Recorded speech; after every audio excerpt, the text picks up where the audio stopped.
Yes, Joe Biden has COVID. We will talk about that in a moment, but Joe Biden also has sort of bigger problems. Joe Biden's approval has again hit another record low for the presidency. These are not good numbers, and I will defend any day that Joe Biden is the better choice than Donald Trump and that Joe Biden has made better decisions than Donald Trump. But I also can't lie to you and say that the country is responding super positively to Joe Biden. His approval rating is really low. The average is now down to 37.4. That's an average of recent approval polls for Joe Biden. 57% of Americans now disapprove. This is the most disapproval and least approval of Joe Biden since he became president of the United States. Compared to prior presidents, you have to go still all the way back to Truman in the 1940s to find a president that on month 18 of his presidency had an approval this low. You compare to even Trump had a higher approval at this point in time in his presidency. Barack Obama, George W. Bush, way better than Biden at this point. Bill Clinton, George H.W. Bush, Ronald Reagan, Jimmy Carter, Gerald Ford, John F. Kennedy, Dwight D. Eisenhower. You indeed have to go all the way back to Harry Truman in what would have been 1946 to find a president with a lower approval 18 months in than Joe Biden. And part of what is going on is the feeling, and it is not an altogether incorrect feeling, that not enough is happening, that there are not enough accomplishments. And we talked yesterday on the bonus show about the new idea to get something done on climate for Joe Biden is to do some executive orders. And the executive orders are sort of like, okay, but they're not great. And the good news for Joe Biden is that if we continue to believe this notion that it's the economy, stupid, that what the public uses as a proxy to whether the president is doing a good job is the economy. And every indication is that inflation has peaked and that the July numbers, which will be out in mid-August, will be lower inflation. Gas prices have now been declining for something like a month or more. Let me look at exactly when. The June 14th was the peak, and it is now July 22nd. So basically 5+ weeks, gas prices have been declining and quite precipitously. So if that continues to go in that direction, if the stock market steadies as it has shown some signs of doing, it's likely that Joe Biden's approval will improve, but it is currently not good. If you looked at the betting markets, who do you think will win the presidential nomination for the Democrats in 2024? Not who do you plan to support? Who do you like? Who do you think will win? Joe Biden's chances in the betting markets are again declining, and Gavin Newsom is there in second place right alongside Kamala Harris. And the margin right now, let's put it a different way. More people believe that either Gavin Newsom or Kamala Harris will be the 2024 nominee than the number that believe it will be Biden. Individually, Biden still has a plurality, but combined, people believe it will be Newsom or Harris more than they believe it will be Joe Biden. So remains to be seen. We're watching that. We're watching polling. We're watching accomplishments. And of course, we're also tracking Joe Biden's health as he does indeed have COVID with reportedly mild symptoms. Let's talk about that next. You knew they were going to do it. You knew that when Joe Biden got COVID, the anti-vax was going to come out of the woodwork. The glee about Biden having COVID was going to come out of the woodwork, and conspiracy theories were going to come out of the woodwork. And we have all of it for you today. Let's start with a Fox News contributor saying that Joe Biden got COVID as karma for pretending to have cancer. Now, this is stupid for two reasons. Number one, Biden didn't pretend to have cancer. And number two, Biden already had COVID before he made the cancer gaffe by all reasonable understandings of the incubation period of COVID. So let's look at this clip and then discuss. I hate to be that annoyingly optimistic guy, but there's no better time in the world to be sick than right now, today, right, in history, because we have more opportunity to heal from it now than we've ever had. And there's no better place than probably the White House to be when you get sick. I mean, you have all the resources in front of you. My experience with COVID, the two times I've had it, The first time I had a little bit of a fever, the second time I had a cold. And I think that's what everyone has been saying over and over again. So I hope. Well, not everyone, not the million people that died. But yes, many, many, many people have mild symptoms, and that's true. And pray that that's what the president experiences. I don't want any bad health on him. I think life comes at you fast. I think when you're pretending to have cancer one day and you've got COVID the next, you might want to recalibrate how you treat things and how you talk. But I'm not going to, I don't wish bad luck on him, and I'm not going to say that's the reason why. It's just maybe it's a good opportunity for him to have a reality check. I get so frustrated with these politicians that think they have to connect themselves to every dire thing that happens in an American's life. And I think President Biden, his little statement on cancer yesterday just is proof of that politicians have taken that too far. So what I hope is he recovers fast. It doesn't hurt him that much at all. And then when he recovers, he reconsiders, just how politicians work on stuff like this. Because saying he had cancer the way he did and backtracking it the way they did, that's karma, man. You don't want to. It's karma, man. He just misspoke, guys. I mean, this is very, very stupid. As a reminder, yesterday when speaking, Joe Biden talked about have cancer rather than had cancer. He's not pretending to have cancer. I mean, to pretend to have cancer, you'd have to be able to say, I have this type of cancer and it's a lie. He just misspoke. My mother drove us, and rather than us be able to walk. And guess what? The first frost, you know what was happening? You had to put on your windshield wipers to get literally the oil slick off the window. That's why I and so damn many other people I grew up have cancer. And why can't, for the longest time, Delaware had the highest cancer rate in the nation. All right. So he just misspoke. And then the other thing, that it's some kind of karma because Biden pretended to have cancer. Typically, it's at least 2 days of incubation with COVID. And it was announced very early Thursday morning, Biden making the cancer gaffe on Wednesday afternoon. The idea that the timing even works doesn't work. These people are very, very strange and they have extraordinarily bizarre ideas, but not as bizarre as the ones I'm going to show you next. Let's now look at around the country, so to speak, a tour of right-wing media, more reactions to Joe Biden's COVID diagnosis.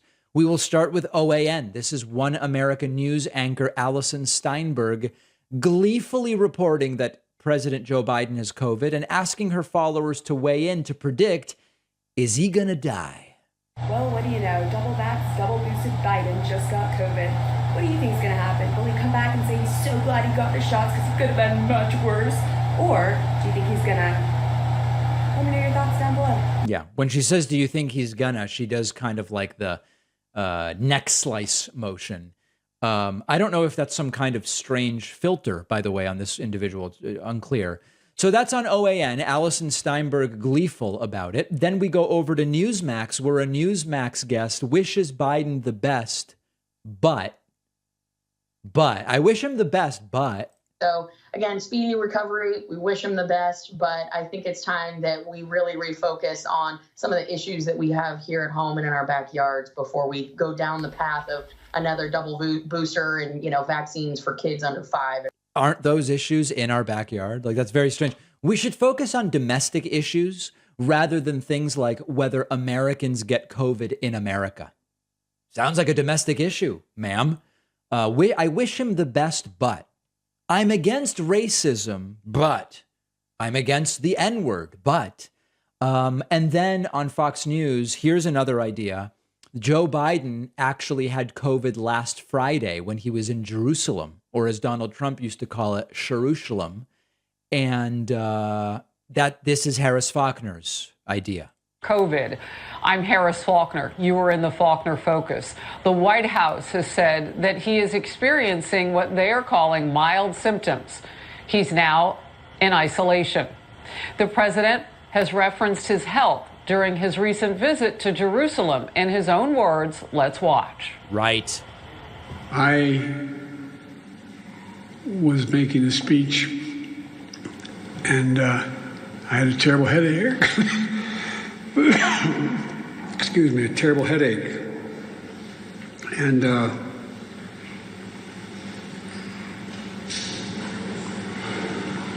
sorry. My swallow's wrong. I had a terrible headache. This is years ago. And I did a very stupid thing. So again, the president's struggling a bit there. We do know the White House doctors, the White House has announced that they do not believe his symptoms from COVID began before yesterday. That was last Friday, what we showed you. Just for perspective. That's perspective in the Faulkner Focus on Fox News. I mean, listen, the timing of it suggests that he probably didn't have COVID last Friday. I'm guessing that with a cough like that, he would be tested. Doesn't really make sense. The timing of it doesn't really make sense. By the way, it does bear mentioning that we know Donald Trump knew he had COVID during that presidential debate with Joe Biden, and he found a way to not have to test at the venue, to just show up and say, I had a negative test. And that's crazy. That's completely and totally nuts. So there was no mention of that by Fox News at the time. But here's a story that they will gladly speculate on, even if it doesn't really make too much sense. So basically, as expected, reporting on Biden's COVID diagnosis, anti-vax, glee, speculation about whether he will die, conspiracies about karma and pretending to have cancer, just about everything you could imagine. We have the next David Pakman Show viewer town hall coming up Tuesday, July 26th at 6 p.m. Eastern. Everyone's welcome to call in. We will open the phone lines via Discord, and I will just take questions, question after question after question. It will be streaming live on the Pakman Live YouTube channel. That's the other YouTube channel, youtube.com/Pakman Live. I hope you'll be there. And I also hope that you'll sign up at joinpakman.com and become a member. When you are a member, you get a priority phone line to call into the town halls, which is, I would say, a beautiful thing. You can use the coupon code OBAMNA to get a discount off of your membership at joinpakman.com. We'll take a quick break. Great to see you here on this Friday show. The David Pakman Show is a community-funded program. You can sign up at joinpakman.com. It's the place to do it. And you can use the coupon code BIGVOTING22 for a discount off of the cost of a membership. You'll, of course, get the world-famous, award-winning bonus show. I believe the top David Pakman Show bonus show, probably in the world, and so many other great things. Sign up at joinpakman.com. Let's now speak to people from the audience. Yes, there is an audience. Without that audience, I'm a guy in a room with a microphone, and that's sad. You can use Discord to get in touch with me. That's davidpakman.com/Discord. Let's start today with Elias from Fort Worth. Elias, welcome. What's going on? Hello. Should people make an effort to say correctly hard to pronounce names?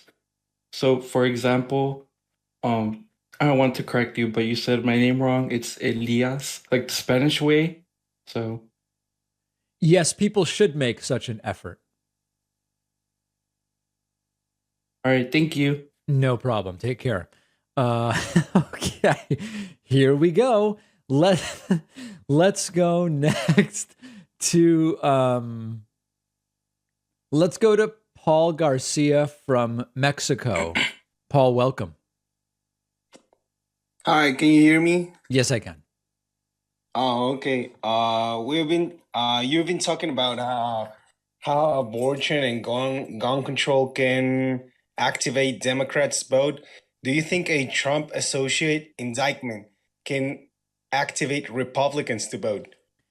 You know, maybe to some degree, but not really, in the sense that when it comes to the gun safety issue and Roe v. Wade and Democrats being activated, it's because Democrats want to change those things by voting for different people.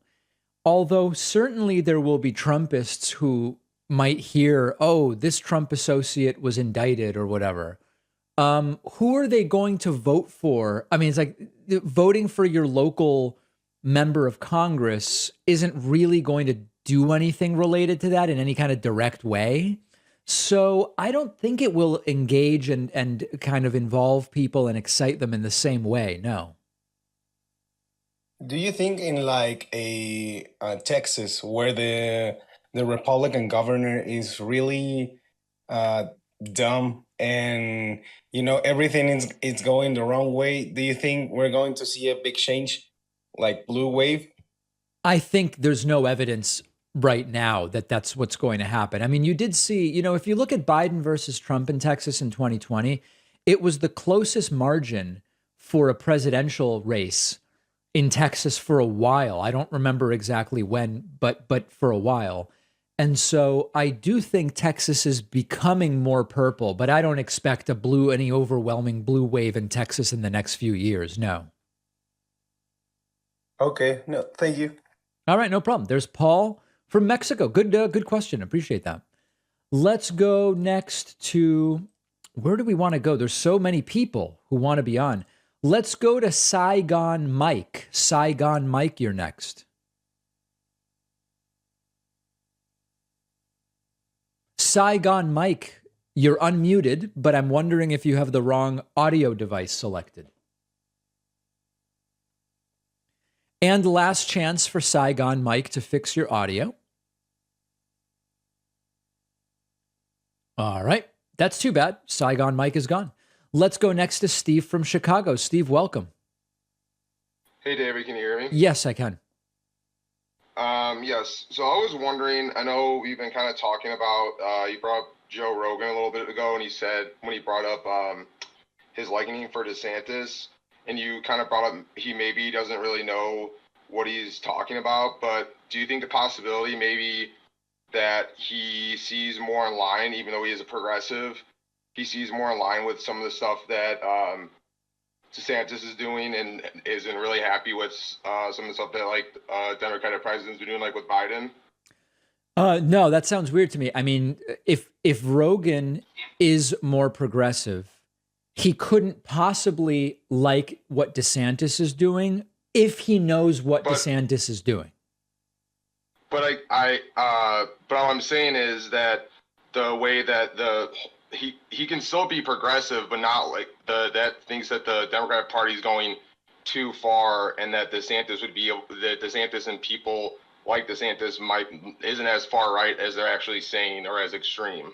Well, I mean, you're saying, is it possible that something Rogan hasn't said is what's in his head? And it's like, I guess so, but we have no reason to think that that's what Rogan thinks. It's sort of like mind reading, No, like I guess an example for me is that the way that the progressive movement has been going with trying to push like puberty blockers on children and the trans athletes, which is like, I know, a subject that Joe Rogan opposes the way that's going, and that someone maybe on the right that it would be more open to his view of like how that should be played. I'm not aware of the movement among progressives to push puberty blockers on kids. Can you tell me more about that? Wasn't the health secretary literally out there saying that the kids should be able to transition and use puberty blockers if they feel like they're in the wrong body? Okay. Because first you said that there was a movement pushing puberty blockers on kids. It sounds like what you're saying is one Biden administration official said that for the tiny percentage of people in that situation and the subsection within that wants to pursue such drugs, that it should be possible. Is that what you actually meant? I mean, Biden the first thing you said was that progressives are pushing puberty blockers on kids, but then your example wasn't that, was it? I mean, okay, pushing the idea of using puberty blockers on kids, if you want to be more straightforward about it. Well, when you say like that, it sounds like you're saying that there's a movement to just convince children to take puberty blockers, but there isn't any movement like that, is there? I would say so. Okay, so who is going around saying, hey, what we want is we want more kids to take puberty blockers? Who's saying that? The Biden administration for kids who want to take puberty blockers. Oh, but so what you're saying is the Biden administration has a position that in certain situations, for the tiny percentage of kids who identify as being in the wrong body, for lack of a better term, and for whom medical professionals believe it would be appropriate to make that decision, it should be a decision they are allowed to make, right? Because that's very different than they are pushing puberty blockers on kids.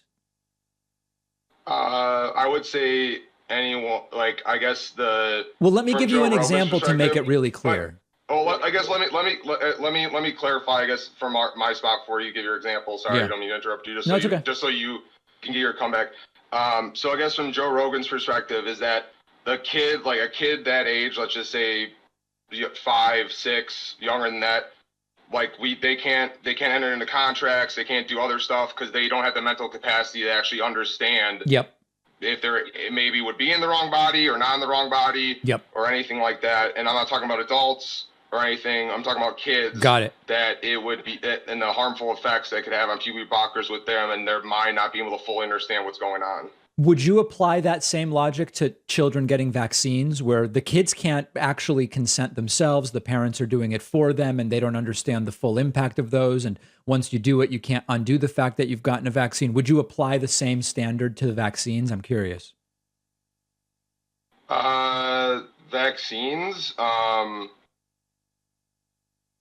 it's very interesting. No, I guess I wouldn't, but I guess I would. I guess I'm going back to, like, do kids actually understand? I think a kid can understand more of a vaccine if the parent talks about it to them. So it sounds like you're saying it's actually not about whether the kids can or can't sign contracts or are of legal age.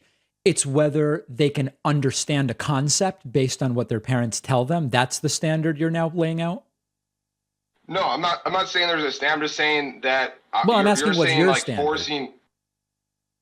Oh, my standard is right. I don't think I don't think kids understand exactly what they're doing with the puberty blockers and more of the long-term effects that could have on them versus like a vaccine, I guess, which is different. I mean, okay. I'm sure. But like in a few weeks, my daughter will be due for vaccines. She can't understand them, and no matter how I explain it to her, she's not going to understand them.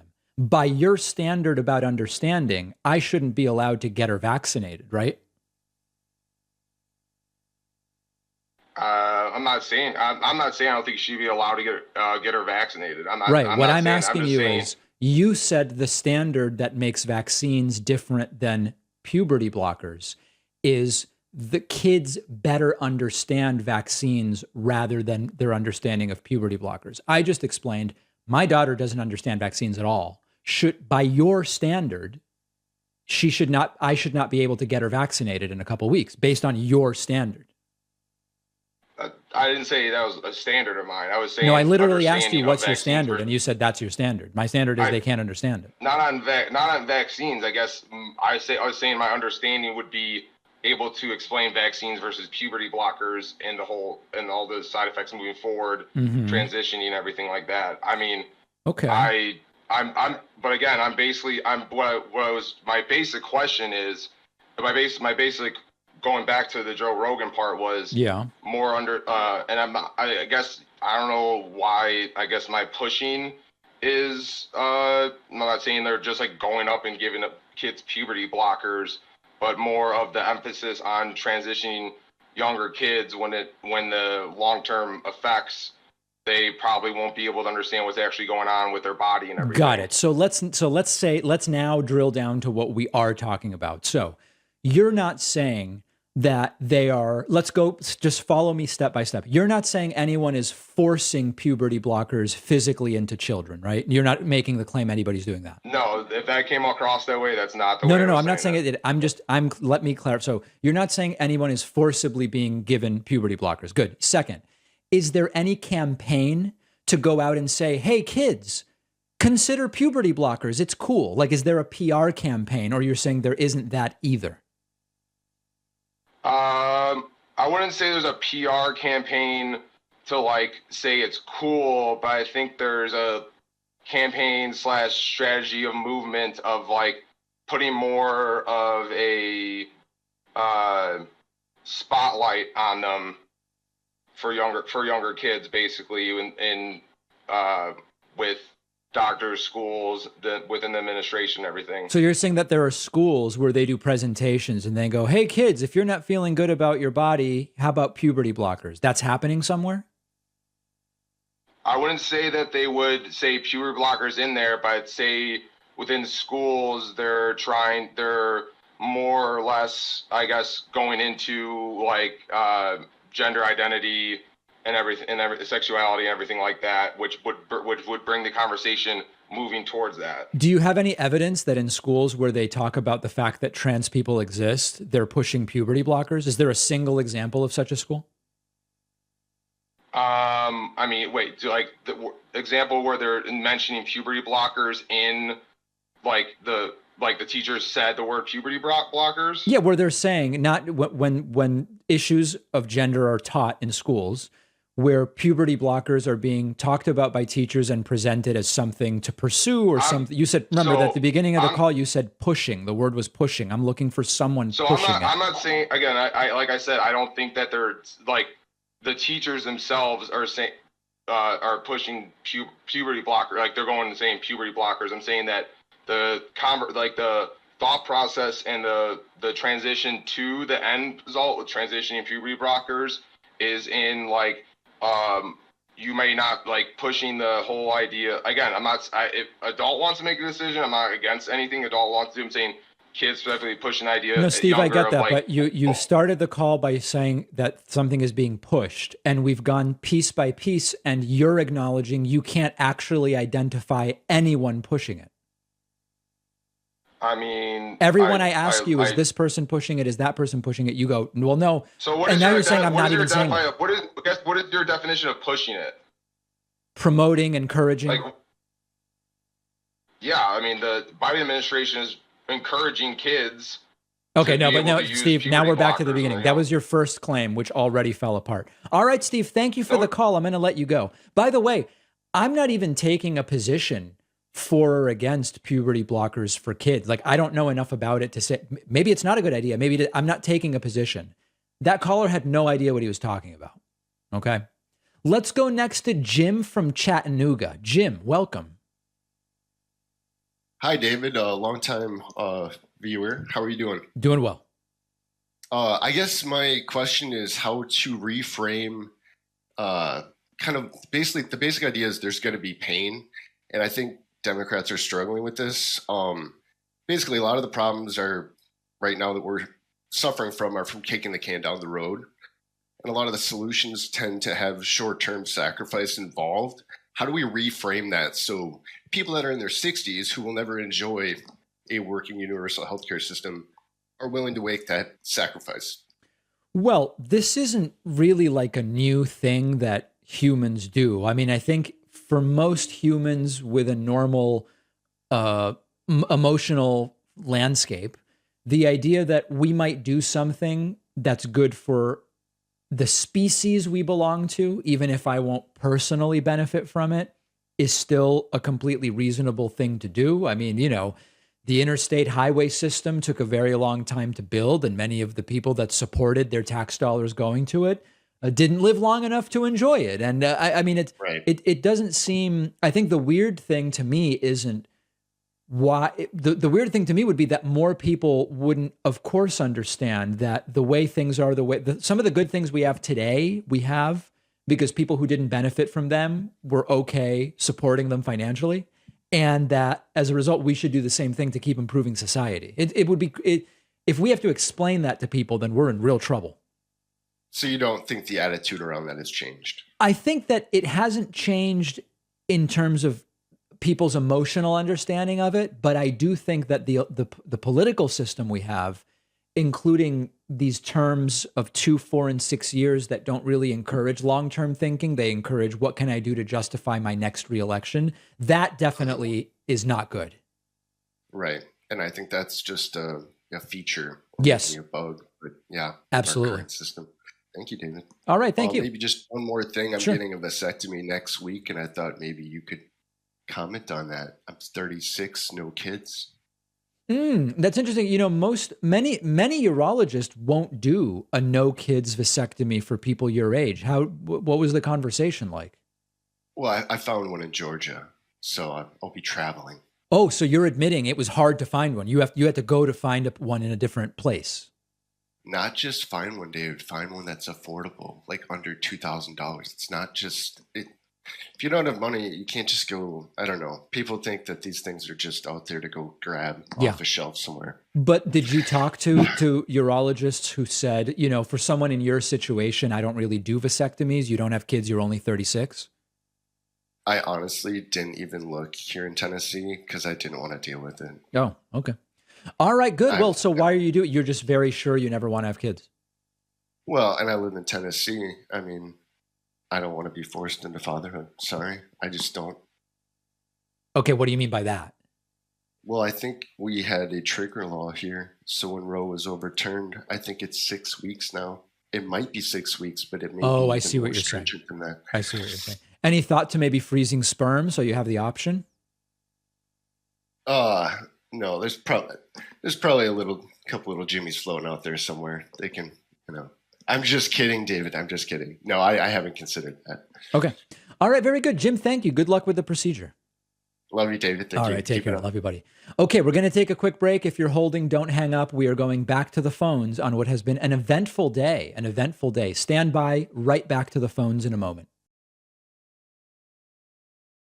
Let's go back to Discord and hear from a few more people. davidpakman.com/Discord is the place to be. Let's go to Scott from Scotland, who is Scottish. Welcome, Scott. Scottish Scott from Scotland, you are self-muted. Unmute yourself, please, in order to be able to talk to me. You have muted yourself locally. Please unmute yourself so that we can talk.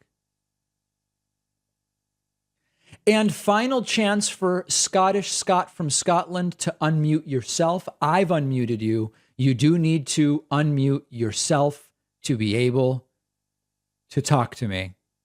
I would love to hear whether Scottish Scott from Scotland even really has a Scottish accent, but can't seem to get it all technically happening. And Scott is gone. That's too bad. All right, let's go to our friend John Paul Jones. John Paul Jones, welcome back. Hey, David. Thank you for having me on. I have 3 questions and an apology and sort of an apology too. So my first question is: Have you been thinking about going on Crystal, Kyle, and Friends? Second question, I want to ask you. There was an article in Reuters about a month and a half ago about how Biden doesn't think he has an off-ramp for Vladimir Putin in the war in Ukraine. If you were in Biden's shoes, what off-ramp would you be willing to give Putin? And third, I started a little progressive blog about 3 months ago. I've already posted my first 2 articles. If I were to send them to you on Twitter, would you be willing to read them? And finally, I just want to apologize for my behavior in the previous 2 calls. I understand I haven't been the best caller. Oh my God. So let's see. So let's go reverse order. I don't remember your previous calls, so no need to apologize. 2, if you send me articles on Twitter, I can't even look at my Twitter feed. It's so overloaded. So I basically just look at the verified feed. I know that that's very elitist of me, but it's impossible to see anything. I get so many messages, and I'm honestly just too busy to be reviewing other people's projects right now. Number 2, if I was in Biden's shoes, I guess going in reverse order, we're now in number 3, but if I was in Biden's shoes, what sort of an off-ramp could I imagine for Putin? I've talked about this before. It's probably something where he gets to stay in some of the regions he's already in, like the Donetsk and Luhansk or something. I don't know. I mean, I don't love saying that, but it's probably the type of off-ramp that he needs. And then what was the first question? Have you been thinking about going on Kristen with Kyle and Friends? Oh, no. I mean, listen, I can't. It's not. They would have to invite me. It's not. Have I been thinking? It's not up to me. They'd have to invite me. You know. Okay. Well, I mean, do you know of any other progressive YouTubers that could offer me some advice? Advice? What would you want advice from progressive YouTubers? I'm starting a progressive blog. Rather than look for, I would just start the blog. Just start the blog and grow the blog rather than getting advice from people. The advice is just do it. Do it as well as you possibly can. If you build it, they will come. Okay, well, thank you, David. I just want to let you. Can I just let you know and know who I'm named after? I'm guessing you're named after the bassist for Led Zeppelin, right? I mean, John Paul Jones. Actually, not. No, the thing I'm actually named after. My name comes from the founder of the American Navy, John Paul Jones. Got it. Okay. All right. Yeah, Thank you, John Paul. Okay. Well, once again, I'm sorry for my previous 2 calls. Apology unnecessary. I have no memory of the calls. There is John Paul Jones. What a phone call. Let's go next. I'm told that Scottish Scott from Scotland has fixed his problems. Scottish Scott, you're back. What's going on? Hey, David, can you hear me? Yes, I can. Oh, fantastic. Yeah, sorry about that. I just saw your video on YouTube, and so I had to download Discord again and get up and running. And yeah, I wasn't quite used to getting it to work and didn't know how to unmute myself. Are you sure you're really Scottish? What makes you say that? No, I'm kidding. I'm kidding. Go ahead. What's on your mind? That obviously. Yeah, I'm just really looking forward to the final hearing of the January 6th committee tomorrow. I just wondered what you're thinking in anticipation of, like, who's going to be there, what sort of testimony we might expect, and how the Trumpists at large might sort of respond to it. Well, unfortunately, because this is the Friday show, that hearing was last night. And I know that you've been in a coma for 48 hours, so you wouldn't know that. But I believe what happened / is expected is that Donald Trump's former deputy national security advisor will testify. Donald Trump's attorney, a White House attorney, Pat Cipollone, is expected / did testify. And I am looking forward to / really enjoyed it last night, if you understand what I'm saying. I get you. It's let's just say that all the TV wires melted yesterday due to all the heat that we're experiencing in the UK just now. Well, anyway, isn't it like 3 days earlier in Scotland or something like that? 3 days earlier? Yeah, that's why you just haven't gotten the hearing yet. Yeah. We're actually time traveling. I can see into your future. Thank you. But no.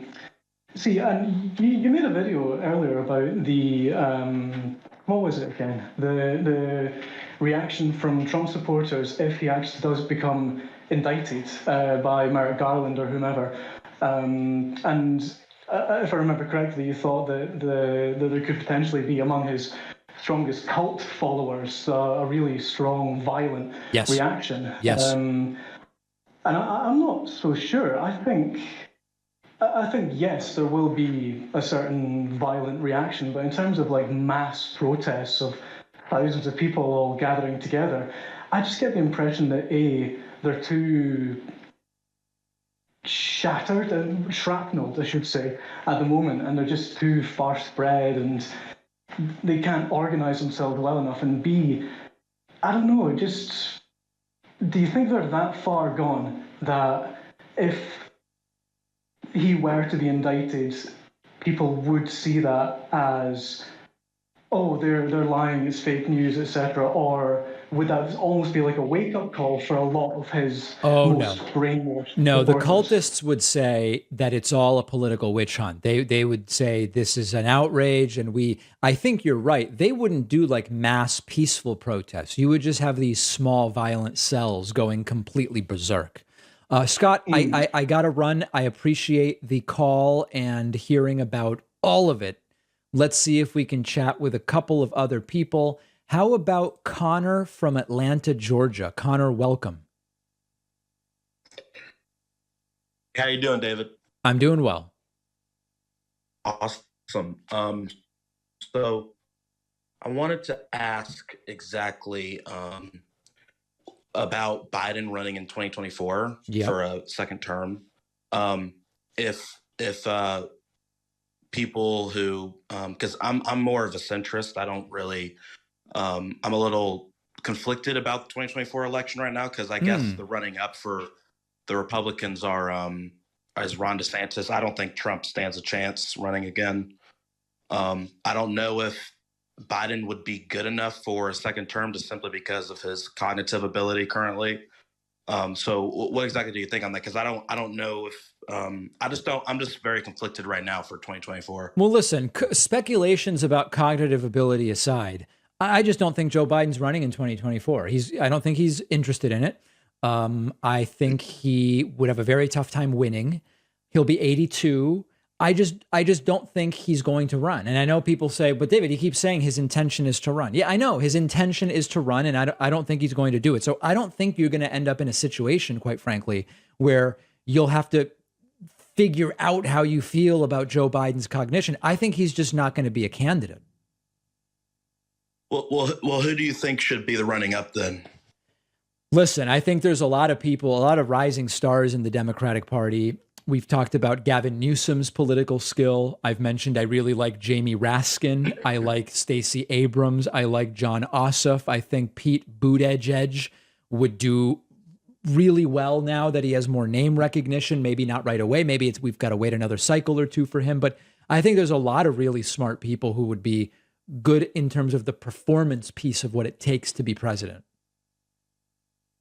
What about it's funny you mentioned John Ossoff and Stacey Abrams because I do live in Georgia. Mm-hmm. What do you think of Warnock? Yeah, I mean, I think that his demeanor, I love him personally. I think that something about his demeanor maybe seems like a less obvious win compared to some of the other people I mentioned, but he's very skilled. I just don't think he's yet as skilled politically as some of the other folks I mentioned. Mm-hmm. Right. Do you think we should get a Democratic president in there who's religious? Because Raphael Warnock comes from a religious background. Yeah, I mean, listen, I don't know at this point whether that really matters. You sort of have to play to religiosity, but I don't think you have to pretend to be deeply religious necessarily. It just has to be plausible that you follow a religion. I think it's going to be less and less of an issue over time, although still for the evangelical voters in particular, it really does matter. Right. Okay, I see. Well, that's all I needed, David. Thank you. All right. Thanks, Connor. Very much appreciate that. All right, everybody. That's going to do it for today. We don't have time for more calls today, but we will in the future. And I hope to hear from people next time. Thank you for joining me. We'll take a quick break and be right back.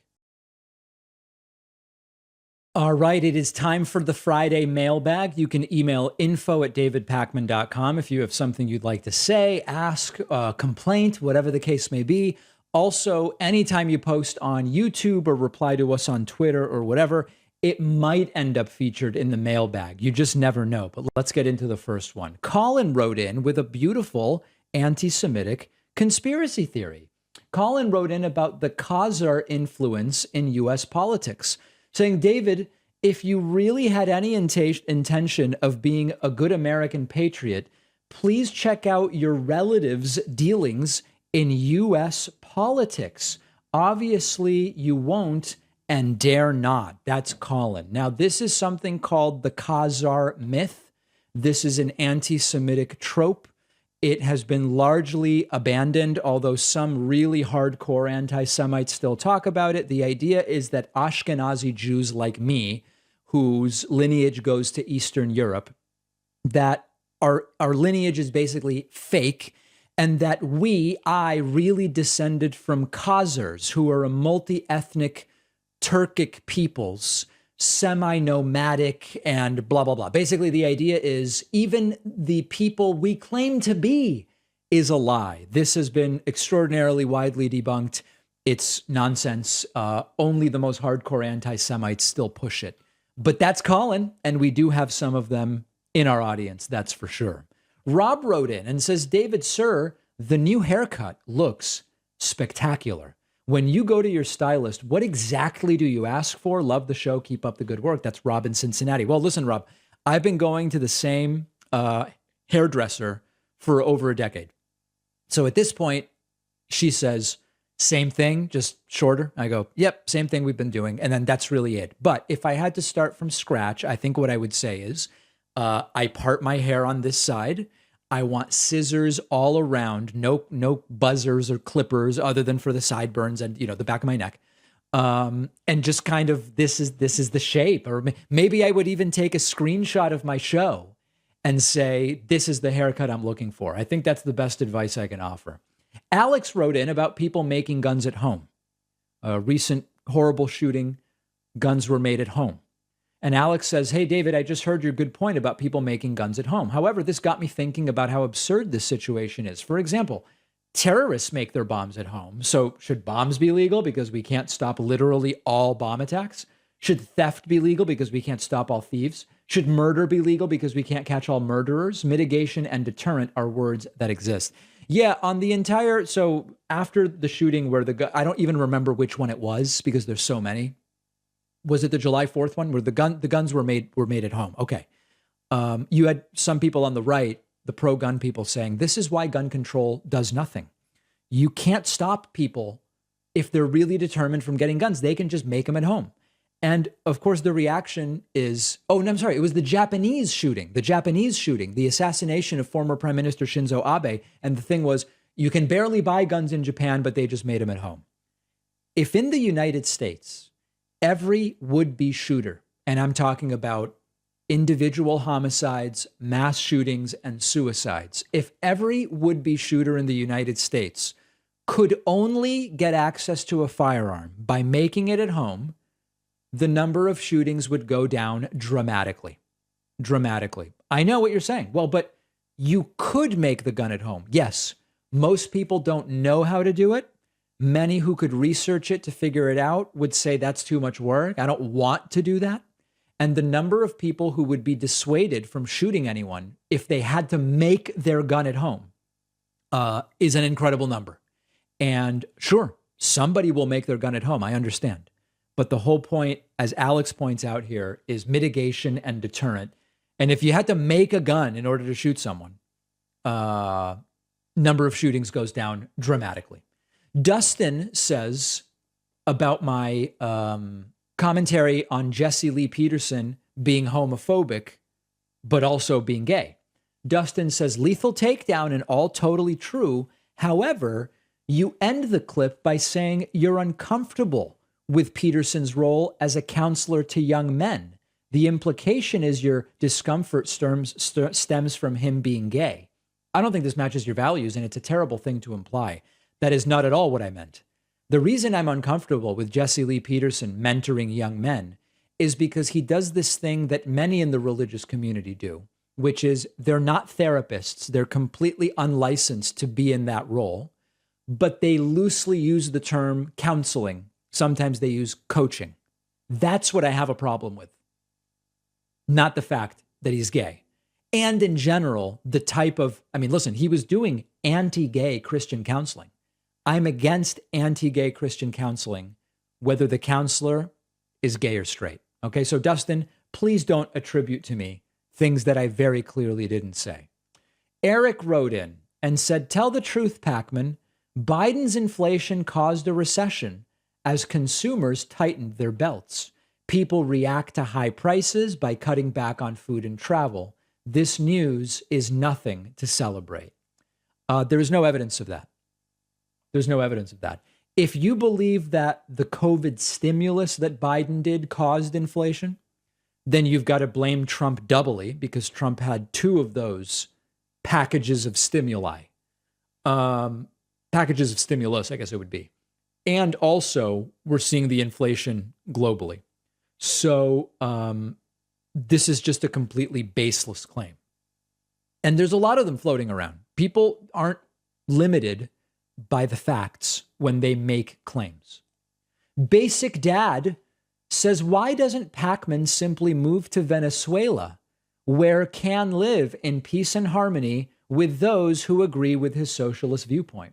Do you think this person knows a damn thing about me? Number one, I'm not a socialist. Number two, I don't like the Chavez Maduro regime of Venezuela. I think they're terrible. In fact, there's people in my audience who love the regime and are mad at me that I don't like it. I think that it's a disastrous regime that has eliminated the independence of courts and in some cases media, that has raped and pillaged the country's resources for their gain, not that of its population. I think that they're horrible. So maybe someone who likes Venezuela and is a socialist wants to move there, but I'm good, basic dad. Thank you. Clown wrote in. Clown says, I'm going to issue a dire warning to Musk, Pacman, and all of Trump's critics out there. If you do not want to go to prison or a re-education camp, I would refrain from any more criticism of Donald Trump. I say this because there's a very good chance that he can become president again. And with the way the country is going, I truly believe Trump is going to be hell-bent on revenge for his enemies. I know that may sound absolutely insane, but it is very plausible that something like that could easily happen. If Trump gets back into the White House, anyone who was speaking in a negative way against Trump, I believe, will be imprisoned and sent to a camp. So here's my thought, Clown. I don't deny for a second that Trump would love to do that if he became president again, but I don't think he's going to. I think he will fail to do that. But your sense of the instincts Trump would have, I can't disagree with. Last one today is from John. John says, I see Mr. Pacman playing the victim. Mr. Pacman trolls every Trump rally, but when someone trolls him, he has to make a deal about it. I wonder why Mr. Pacman didn't troll 2,000 Mules for only 30 seconds. Actually, we looked at like 15 minutes of 2,000 Mules. It's a joke. 2,000 Mules trolls itself. I don't even really have to do anything. John goes on, Mr. Pacman's narrative is getting destroyed as Americans are more concerned with the inflation and gas prices and the terrible rise in crime in mostly all the Democrat-run areas. Democrat-run areas. We've talked about inflation. Gas prices are coming down quite quickly. Crime in democratic cities, crime is in cities. Cities tend to be democratic. Safe cities are run by Democrats. Less safe cities are run by Democrats. It's a very old trope. And also important, by crime rate, the crime rates are often high in rural and suburban conservative areas. But narrative, right? That definitely gets in the way of a good narrative. Send in your messages, info@davidpacman.com. They may be used on a future show. And remember that Tuesday, July 26th at 6 p.m. Eastern is the next David Pacman Show Viewer Town Hall. We'll stream live on Pacman Live. Hope to see you there, and we'll see you on today's bonus show.